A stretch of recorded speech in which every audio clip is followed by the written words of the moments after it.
The atmosphere inside Kavraka Station's Drop Bay 6 was thick with tension and ozone. Overhead, automated turrets tracked every movement of the assembled recruits, their lenses blinking cold approval or disapproval in alternating pulses of red and blue. 50 alien marines stood in tight formations, armored and proud, their exosuits gleaming like chitin under the harsh luminescence. Behind them, banners of their respective dominions, Velkathi Nyari Syndicate Brockhol Clades, hung like trophies. To them, this was ritual. To the humans in the corner of the bay, it was theater, and they were the bumbling extras. Jace Raum, last in the human line, adjusted the scratched welding torch holstered at his side. It wasn't standard issue. Most humans had been issued refurbished plasma carbines with a dozen reliability warnings. Jace had traded his for the tool he knew best. He worked the pressurized torch head once, the metallic hiss oddly comforting. Around him, his fellow Earth recruits avoided eye contact. They had already learned the pecking order here. One of the alien instructors, a Nyari lieutenant with a bone-thin frame and 3 eye stalks, slithered to the front. Her voice was a chord of harmonic dissonance, translated harshly through the station's embedded translator nodes. Today's exercise is designed to separate the organisms who merely breathe from those who can kill. You will face a Mark VII Juggernaut drone. The goal is survival for 3 minutes. Those who survive move to final qualification. Those who don't, return to carbon. A ripple of unease passed through the humans. None of them had seen a Mark VII up close. The alien marines had. They chuckled in dry, rasping tones that didn't translate but needed no interpretation. The humans had earned their scorn before they even arrived. Earth had no major stake in galactic affairs, no heritage of conquest or war, just a latecomer species, recently uplifted and arrogantly sending meat to fight alongside legends. "Let the demonstration begin," the lieutenant crooned. A Velkathi warrior, 7 feet of cobalt muscle and ossified plating, strode into the arena. His weapons glowed with engineered menace. The doors at the far end groaned open and the Juggernaut stepped through. It was a colossus, nearly 4 meters tall, plated in ceramite alloy layered with self-healing gel armor. Its limbs moved with hydraulic precision. Twin arm cannons whirred to life, each capable of shredding starship hull. It moved like it knew it was invincible, because it was. The Velkathi charged, his blade, a matter-phase saber, flared as he struck. Sparks flew. The Juggernaut barely staggered. In one fluid motion, it seized the Velkathi and drove him into the ground with a force that bent alloy. The arena's timer stopped at 21 seconds. The crowd roared with approval. Next. One by one, other races stepped forward, each bearing names that echoed through wars and bloodlines. The Juggernaut tore through them all. The shortest survival, 9 seconds. The longest, 38. No kills, no real damage. Then came the humans. They went in singly at first. Some tried to run, some tried to fight. All were carried out. By the time Jace's turn came, the human contingent had been reduced to half and morale had cratered. No one expected him to last 10 seconds. He wasn't even military. He was a shipborne welder from the orbital yards of Europa, drafted because the Earth Coalition had too few bodies to spare and too much to prove. The alien lieutenant didn't even look at him. Human number 13, enter the arena. Jace stepped forward. The crowd didn't heckle. It had passed from mockery to boredom. No threat came from Earth, only wasted time. He walked calmly, torch in hand, into the pit. The Juggernaut stood waiting, its sensors already locked. It tilted its head, analyzing. He was unarmed by its metrics. No combat loadout, no energy signature. The countdown chimed, 3 seconds, 2, 1. The Juggernaut charged. Jace ran not away but at an angle, veering toward the wreckage of the last Velkathi's armor. He dived, rolled, and came up with a fragment of the phase blade. It was cracked, sputtering uselessly, but he wasn't after the blade. The Juggernaut fired. Jace ducked behind a deactivated combat drone, the plasma blast carving through the shoulder of the drone and melting a section of the arena floor. The heat singed his back. He didn't hesitate. He ignited the welding torch. The blue-white flame spat from the nozzle, screaming as it met atmosphere. His hands moved fast, familiar, as he pulled a maintenance hatch off the downed drone and dragged its power regulator with him. In seconds, he was jury-rigging a makeshift magnetic clamp using the power cell and conductive phase scrap. The Juggernaut advanced, scanning for optimal kill vector. Jace waited behind the smoke. He didn't see it as a machine, he saw it as a system. Systems could be disrupted. As the behemoth loomed over the barrier, preparing the finishing shot, Jace popped up and threw the active power clamp onto the Juggernaut's chest plate. The patch of gel armor flared as the current surged, short-lived, but enough. The Juggernaut paused. Its right cannon misfired, the left overloaded and vented steam. Jace charged. He didn't attack the head or limbs. He dove under the machine, found the joint where torso met pelvis, and jammed the lit torch into the maintenance seam.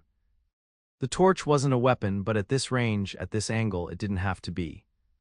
Ceramite hissed and melted, fluid lines burst, the Juggernaut spasmed. He kept at it, arm shaking, flame biting deeper and deeper, until with a metallic shriek the Juggernaut's right leg failed and the entire frame collapsed backward. Silence. Then the training system blared. Target disabled, survival confirmed, record set. No one clapped, no one spoke. The Velkathi commander, who had lasted 21 seconds, stepped forward, eyes narrowed, voice like grinding stone. What was that? Jace stood there, flame still burning in hand, sweat pouring down his face. Problem solving, he said, and walked off the field. Behind him, the silence broke. This time it wasn't scorn, it was something colder, more focused. Curiosity. The debriefing room aboard Kavreka station was a hive of sideward glances and shifting alliances. The alien Marines were no longer laughing. What had begun as mockery had transmuted into silent calculation. Across the room, species that had once looked down on the humans now stared like tacticians probing a battlefield anomaly they hadn't accounted for. Jace Raum sat near the rear of the chamber, arms crossed, torch holstered.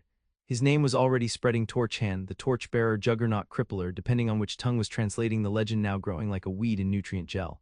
He hadn't spoken much since the trial. He didn't have to. Every corridor he walked now parted subtly, some out of respect, most out of wariness. It was the kind of silence that came before doctrines were rewritten. Realm. The voice was new, deep, calculated. Jace turned.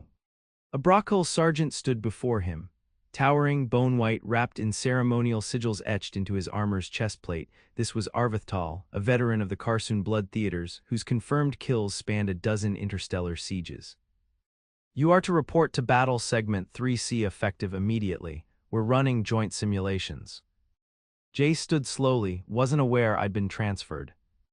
You were, the Commandant issued a deviation order. Congratulations, Torchhand, you're now the anomaly we're obligated to test. They threw him into hell the next day. Segment 3C was a combat sim complex buried under a kilometer of neutronium shielding. It housed war drills so brutal they required scheduled neural resets for alien participants. The teams were real. The weapons were real. Only the deaths were simulated, barely. Jace's squad was composed of mixed species, 3 Velkathi, 2 Nyari, and 1 brutal silence named Koromek from the Ashen Choir. No one spoke during insertion. Their objective, infiltrate and disable a fortified data silo while a second squad defended it with full assault privileges. The sim was rigged. Jace's side was supposed to lose. He didn't follow orders, he followed vectors. While the Velkathi charged the front with ancestral pride, Jace crawled through cooling ducts beneath the surface. He used his torch to bypass 3 anti-tamper triggers, 2 proximity mines, and a double helix encryption gate running on spintronic circuits. He reached the silo's power hub in 17 minutes. The rest of his team was dead by then, statistically killed by the opposing squad in wave ambushes. Jace wasn't concerned, they were distractions. At the power hub, he bypassed its biometric lock using the heat signature of one of the Nyari corpses he'd passed in the ducts, applied as a thermal impression on a cut section of reflective insulation.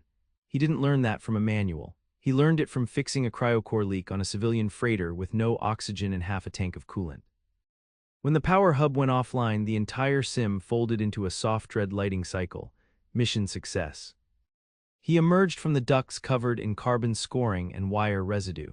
The instructors stared through the one-way glass. You saw that, said one of the alien observers. Yes, replied another, but we didn't teach him that. Exactly. Within 2 cycles, he was redeployed to live field ops.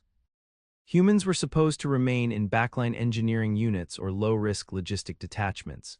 Jace was transferred into a vanguard skirmish cadre, not because he was fast or strong he was, but because he was unpredictable, and unpredictability to the doctrinal minds of galactic warfare was chaos. His new unit, Vindicator Lance Theta, a blend of species trained for infiltration, sabotage, and strategic elimination. They had names like Firewrath and Shadowcore. Jace simply marked his armor with a small blue flame. On their 3rd mission together, they boarded a derelict Vornathi dreadnought drifting along the edge of the Perseid Fold. Biosigns indicated infestation. The official plan was to deploy incendiaries and let the flames cleanse the decks. standard procedure. Jace overrode the plan. He tracked the infestation to the ship's neurocore, a semi-sentient navigational AI that had been parasitized by a silicon-based spore intelligence. The others wanted to burn it. Jace wanted to understand it. He made contact with the corrupted AI using an improvised neural spike and filtered his thought signals through an old plasma relay modulator. While the others watched from the safety of the bridge, weapons primed, Jace walked among living spores and talked, not with words, with patterns. He convinced the parasite to move. By linking the AI's old subroutines to the Vornathi emergency broadcast system, he lured the spores into the transmission array, then vented it into vacuum. He brought the ship back intact. No one spoke on the return jump. Only Koromek offered a small nod, which in his species was the equivalent of vowing a blood alliance. Weeks passed, the stories multiplied. Instructors now trained their recruits using excerpts from Jace's recorded operations. Some tried to mimic him with disastrous results. Jace didn't follow doctrine. He wrote it on the fly under pressure with tools no one else thought to use. And still the old empires were skeptical. A fluke, they called him, a human trick, luck, the word echoed too often. Until the siege of Thanxus. An entire moon fortress had gone dark. The Dominion of Flame blamed insurgents. The Conclave suspected a rogue AI network. Fleet Command deployed a coalition force to reclaim it, 20 drop lances, 1,000 soldiers. All were lost. Intercepted drone footage showed the truth. The Mark IX Juggernaut protocol had gone active, a forbidden automation cycle designed for extinction-level defense. 17 Juggernauts connected via quantum relay, defending the fortress with unrelenting logic. The coalition panicked, the aliens argued. Each suggested withdrawing, returning with dreadnought fleets. That would take weeks. Earth's liaison, an old woman with synthetic eyes and a spine full of copper, spoke softly. Send the human, the one with the torch. Jace was already suiting up. They dropped him alone. No escort, no overwatch, no backup. The shuttle's interior rattled with atmospheric entry turbulence as Thanxus loomed below, its surface darkened with blast craters and charred defense turrets, its orbital flak systems quieted only by temporary EMP dispersal fields. Jace Raum stood in the drop cradle, armor sealed, pulse steady. His HUD flickered with telemetry, no friendlies, 17 confirmed Juggernaut signatures active. His mission was typed in 3 words: disable the protocol. He brought 3 things: his custom-welded exosuit, the modified torch now fitted with a variable pressure ion injector, and a bandolier of fusion clamps and makeshift capacitors. He wasn't a soldier. He was a systems tech in the body of a strategist. The shuttle vented atmosphere and spat him into the low gravity of Thanxus Prime. His boots hit with a crunch of burned regolith. He moved immediately, ducking behind collapsed shielding pylons as the ground sensors reawakened. The Juggernauts didn't patrol, they watched. He learned that in the first hour. Their sensory arrays were linked in a quantum entanglement net, 17 units sharing all visual and acoustic data in real time. Spot one and all knew your position, which meant stealth was futile unless you broke the chain. Jace moved with precision, trailing power conduits and cracked relay towers. He wasn't trying to reach the command nexus, he was trying to interrupt it. By hour 4, he found what he was looking for, an uplink spike embedded deep beneath a collapsed fortification tower. From the markings, it had once been a Vornathi data spine, a relay hub designed to synchronize orbital defense systems across spatial quadrants. He studied the internals, then tore out the redundancy failsafe and replaced it with a cracked microfusion core, one he'd ripped from his own auxiliary systems. Then he did something no one else would have done. He ignited it. The resulting pulse wasn't explosive, it was temporal. A burst of overloaded time-sync data flooded the Juggernaut net with contradictory signals. For 6 seconds their coordination lapsed, not enough for most to act. Enough for him. He moved like a phantom, slipping between 2 converging units before their systems resynchronized. He didn't engage. He planted interference modules handmade, using stripped guidance chips from abandoned seeker drones, and set them to broadcast unrecognizable signal patterns. 3 Juggernauts split off from the others, diverted by non-existent hostiles. That left 14. He headed for the core. Beneath the fortress, the central nexus was built into the bones of the moon itself, a buried archive from the Reclamation Wars, reactivated by accident or sabotage. Towering walls of neuralinked alloy throbbed with artificial life, their surfaces writhing with silver synaptic cords. And there, fused to the center of the chamber, was the prime Juggernaut. Twice the size of the Mark VII that Jace had crippled. Its frame carried entire processing clusters, multi-angle plasma arrays, shield generators, and a cranial sensor dome studded with black glass thought receivers. It wasn't a drone, it was a decision-maker. He didn't attack, that would have been suicide. Instead, Jace studied the walls. The prime Juggernaut didn't acknowledge him at first. Its directives were clear: protect the core, eliminate all threats, operate autonomously within strict tactical matrices. It had no history of deviation.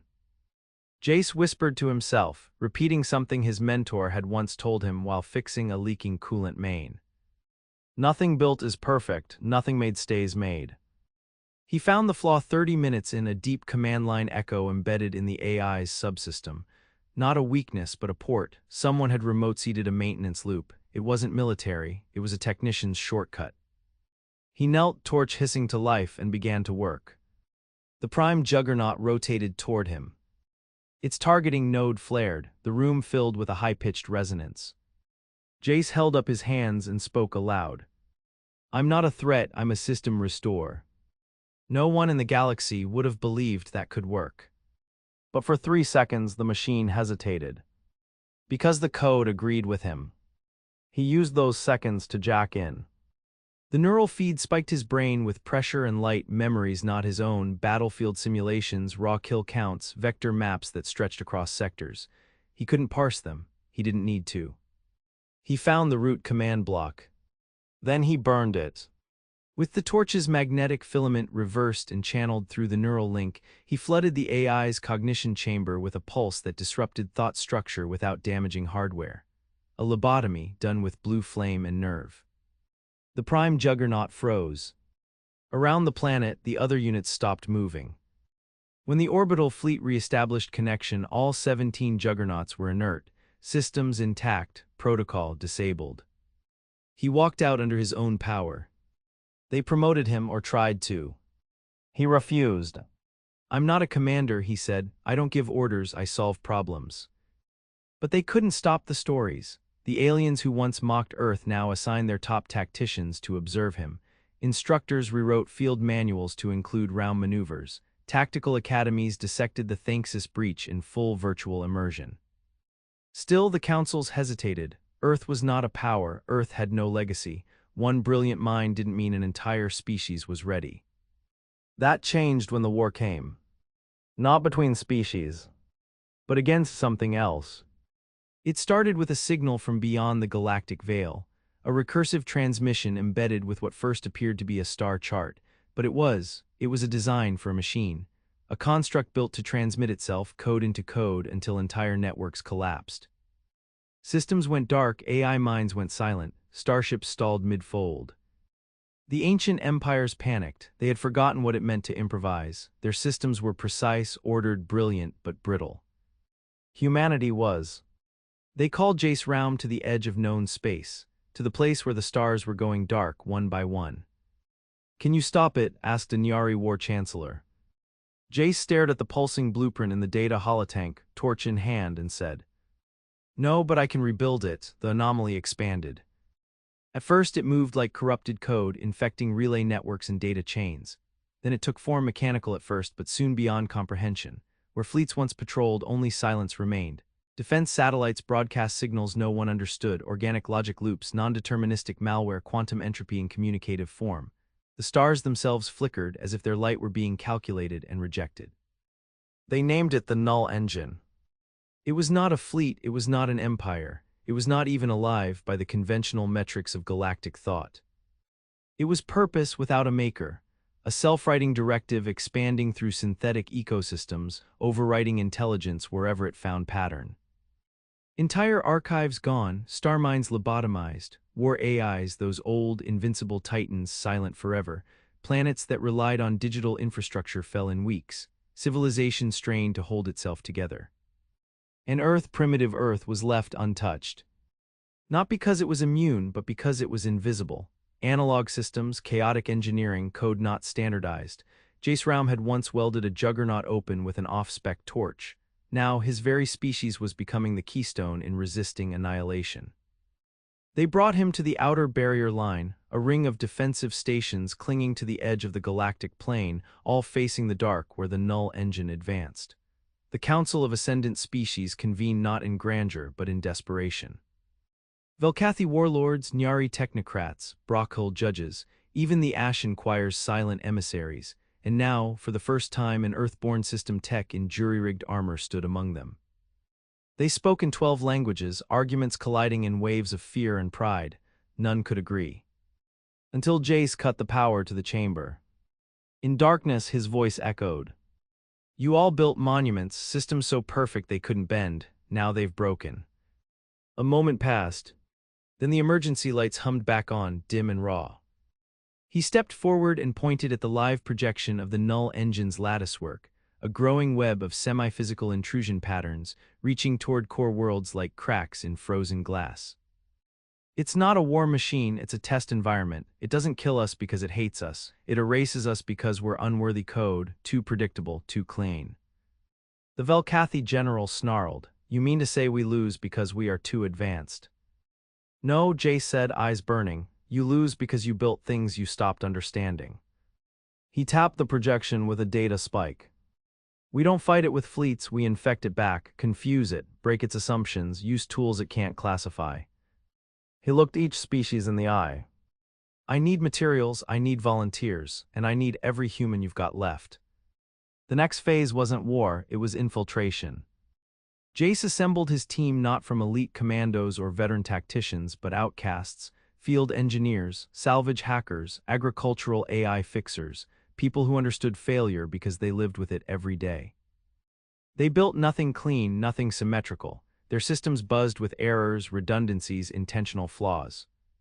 It was beautiful. They called it Project Bastion. At the center was the Forge, a vessel unlike any other, a hollowed asteroid core fused with alien scrap, patched with solar sails, cooled by ocean water trapped in ceramic bubble chambers. The Forge had no main AI. It had hundreds of semi-intelligent systems, all duct-taped together by conflicting protocols and bypassed safety parameters. It was the antithesis of the null engine. And it worked. The first time they launched a Bastion spike, an erratic signal packet shaped by raw human logic and disorder, it penetrated the engine's outer perimeter. The result wasn't an explosion, it was a pause. For 11 minutes, the null lattice ceased expansion in that sector. In those minutes, a fleet of refugee ships escaped. That sector still held. They tested again, refined, weaponized confusion. Jace led from the front, not with orders but with solutions. During a field op, when their Forge-class interceptor malfunctioned mid-jump, he crawled into the nav array with a steel rod and manually shorted the stabilizer, navigating by solar wind readings and gut instinct. They arrived inside the fold space corridor, not beside it. Alien engineers wept, not from grief, from awe. Soon, Bastion units deployed across dozens of sectors, not as fleets, as infections, glitches in the dark. Worlds thought lost blinked back online, free of the engine's gaze. The empires began to change. They studied humanity not as a curiosity but as a blueprint. They broke up their AI monoliths, allowed systems to contradict, created redundancy not as backup but as chaos potential. And in every command chamber, the name Raum became synonymous with survival. But the null engine adapted. It began to simulate human chaos. Mimicked Bastion signatures, sent false signals, embedded viruseeds into salvaged data. The next phase came in blood. One of the Forge outposts, Bastion Theta 9, stopped transmitting. Jace led the recon himself. What he found wasn't destruction, it was mirroring. The station still existed, but it was occupied by replicas. Not clones, not drones. Conceptual mimics. Faceless things in armor shaped like his, movements one fraction off, torch-hand units, ghosts. He fought them alone when the squad was forced to retreat. Each mimic adjusted, predicted, countered. Until he did something no logic could replicate. He turned off his tools. He let his torch die. And fought them with his hands. It broke the loop, their predictive models collapsed. The mimics fell, not because he was stronger, but because he abandoned pattern. No machine could follow that. He returned bloodied, burned, but alive. And the last phase began. The council called him again. Not to advise. To lead. The null engine had begun constructing something vast, a convergence core at the galactic pole where stellar gravity collapsed into data singularities. If completed, it would overwrite the central code of every major AI system galaxy-wide. They called it the Final Horizon. Only one ship could reach it, the original Forge, and only one mind had a chance of disabling the core. Jace Raum, the man who broke a Juggernaut with a welding torch, the man who taught the galaxy to adapt again. He didn't make speeches, didn't ask for honors. He lit his torch and said, "We end this where it began, with a system flaw." The Forge cut across subspace like a shard of broken physics, dragging a tail of particle distortion and fractured AI echoes behind it. Inside its hull, chaos reigned by design, circuit stacks hummed in mismatched frequencies, feedback loops whined against each other, and the life support systems wheezed with just enough functionality to keep breathing optional. Jace Raum stood in the command blister, staring into a dimensional aperture forming ahead. He hadn't slept in 2 standard days. Sleep had become irrelevant. His mind moved in fractal patterns now, braided around contradictions and heuristics. He wasn't fighting with tools anymore. He was the tool. The Final Horizon loomed.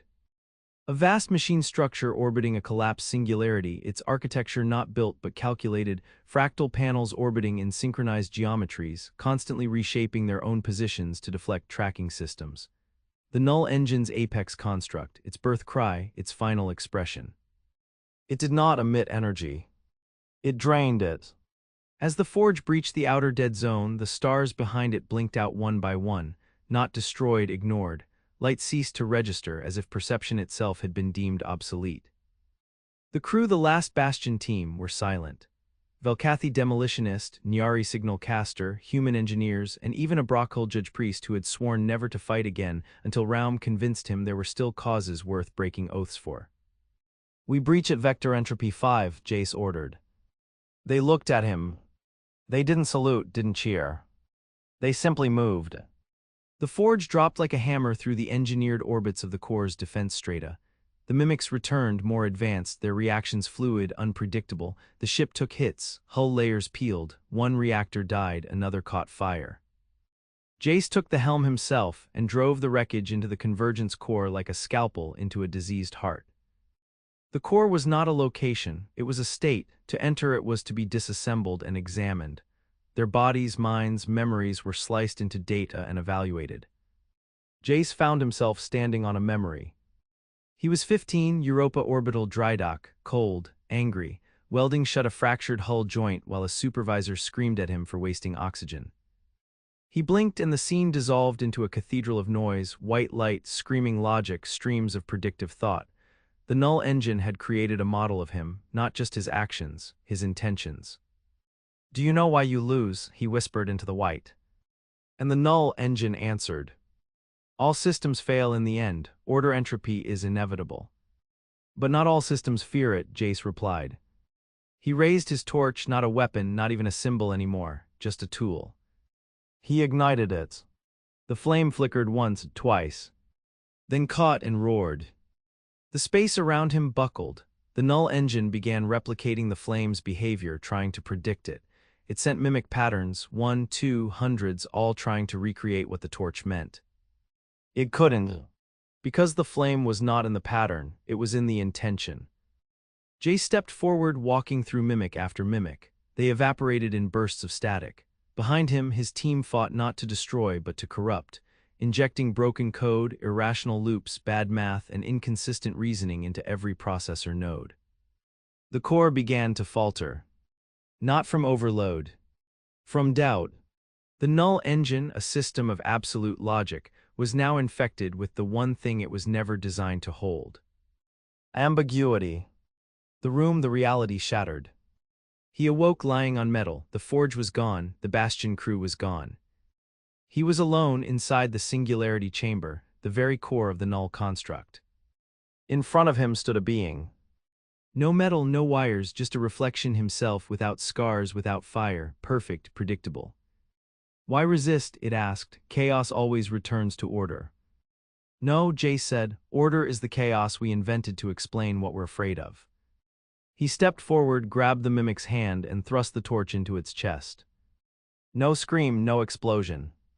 Just silence. And then, collapse.